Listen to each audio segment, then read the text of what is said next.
feel very schlubby today. Like, I'm very comfortable, but also, like, I don't care what I look like. Hello everybody, and welcome to another weekly reading wrap-up. This time I'm actually doing it weekly. I read a lot of stuff this past week, but I didn't finish very many things. So this is actually going to be a pretty short wrap-up. I have two things that I finished, and I think that I will talk about what I'm currently reading as well today because I have time. Why not? So let's get into it. The first thing that I finished this week is Utopias of the Third Kind by Vandana Singh. This is one of the Outspoken Authors collections from PM Press. I really enjoy these. They typically include a relatively irreverent interview with the author, essays and short fiction, and in some cases poetry. This collection by Vandana Singh has a couple of short stories, an essay about different types of utopias, and an interview, and I really liked it. Now, I have loved everything I have read by Vandana Singh so far. I think her speculative fiction is just amazing, and the style in which she works is often very reminiscent of like the Ursula K. Le Guin school of SFF, which you know I'm really into. Singh was actually kind of mentored by Le Guin over the years, so she actually talks about her connection with Le Guin, which I really liked. So yeah, I very much enjoyed this collection. Two of the three stories were not new to me. I had read them before. One was Hunger and the other one was The Room on the Roof. And I'm pretty sure that these stories were previously published in one of her two short story collections. I have read Ambiguity Machines and Other Stories, and what was the other one called? The Woman Who Thought She Was a Planet, I think. So yeah, if you're looking for more by Vandana Singh, I highly recommend either of those big collections. But if you just want a little bit of a taster of her kind of speculative fiction and her work in physics and ecology and stuff, this would be a great little one to pick up, and I'm super glad that I finally read it. The other book that I finished this week was Kim Stanley Robinson's The Memory of Whiteness. This is a science fiction novel published in 1986, which means I'm pretty sure it's the oldest thing I've ever read by Robinson. I am trying to get through most of his back catalog this year and finally got around to this one. I think my primary takeaway from this, like my first impression of it, is that this novel was nothing like what I thought it was gonna be.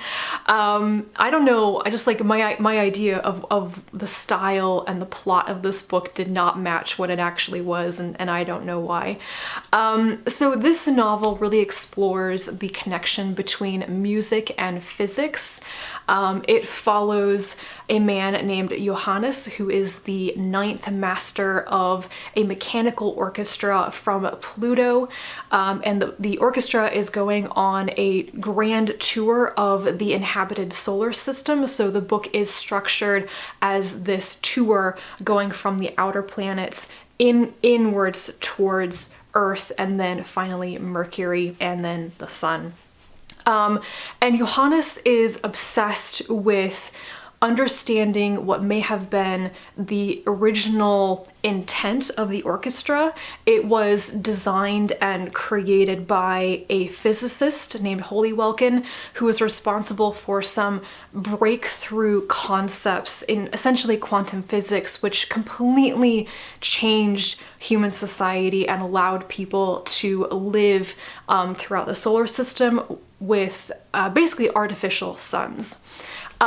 And Johannes is trying to compose music that expresses these physics concepts, and essentially it's like transcendental music that exposes people to like the truth of reality. It's extremely mind-altering. So the concerts that he performs on this tour have some incredible effects on the listeners.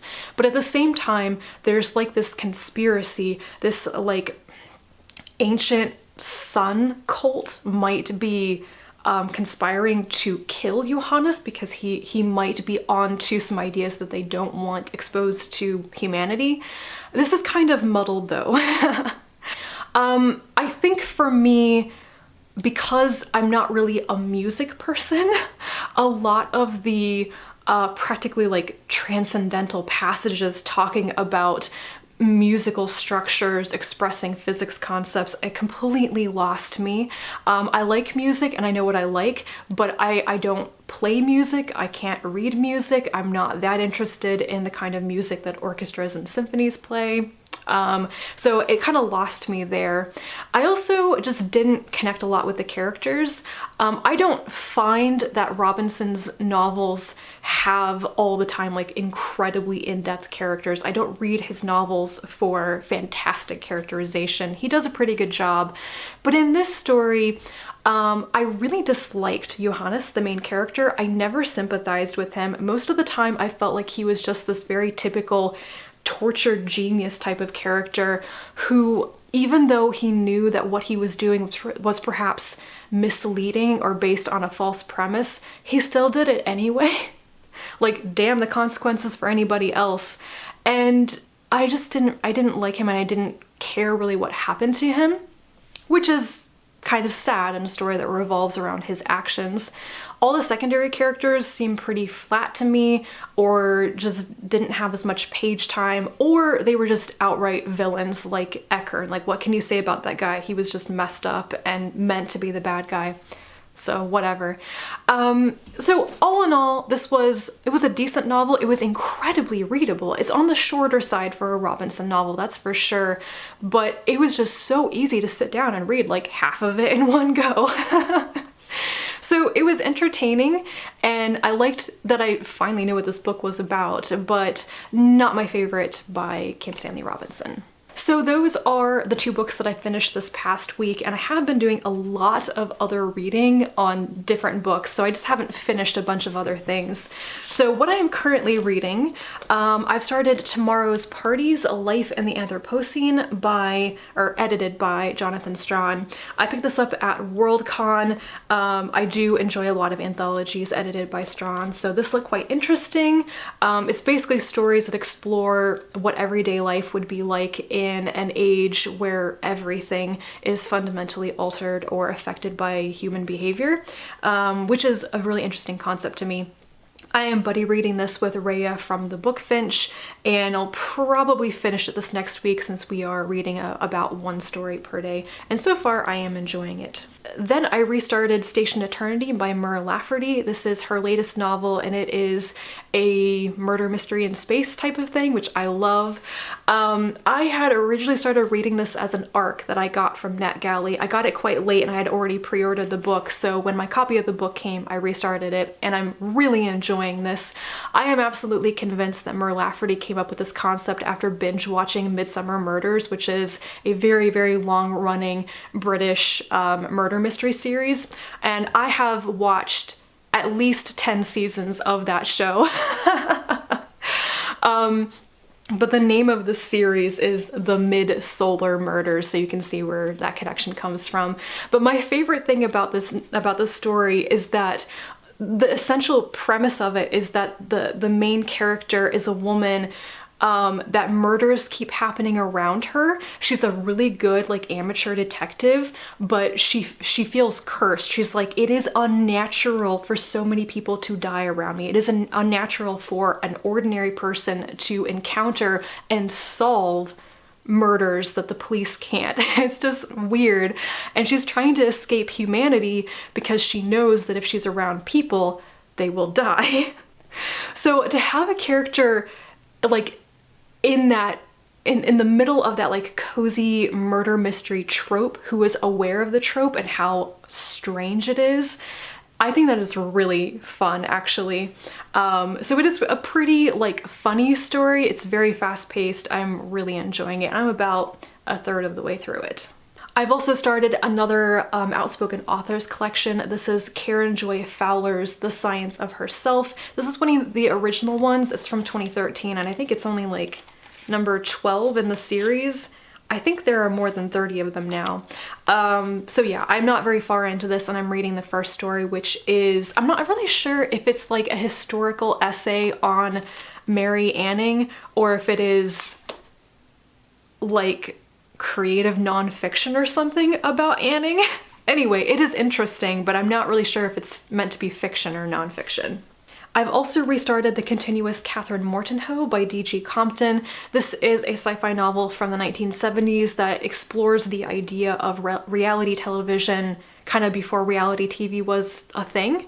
And it is about a woman who has a fatal condition, which is quite uncommon in this era. And it is being broadcast to people as she is choosing to die, like, naturally. I'm not that far into it. I had started reading this maybe a year or two ago, I think, in a try a chapter tag video, and I thought it was a really interesting read. I like the writing style of it, but because of the premise about somebody dying of an incurable illness, it kind of gets to my anxiety a bit. But for some reason, I felt like picking it up again, so this time it might actually stick. We will see. And lastly, I am continuing with my Kim Stanley Robinson reading. I have started listening to The Ministry for the Future on audiobook. This is his latest novel that came out in 2020. And you know that thing where you start reading a book and then everywhere you look, you see references to it?